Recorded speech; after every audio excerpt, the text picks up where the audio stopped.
This program helped me think about my future because it's helping me think about what I can do, which is trying to help out on the ranch and the farm. I'm able to apply my skills that I learned from here and put them out there so my father can learn from me as well, whatever I get done in here.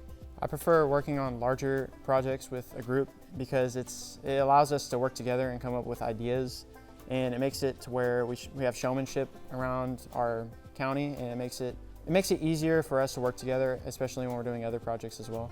I feel like programs like this allow kids to express themselves more as well.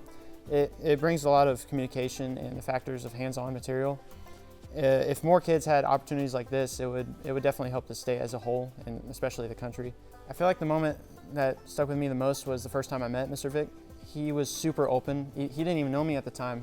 Brought my character out more because he was easy to talk to. He was very important when I started welding in general because it was so much easier to learn, especially when I met him for the first time. Being able to learn from him, he makes it easier to learn the material. It's all hands-on, it's all welcoming as well.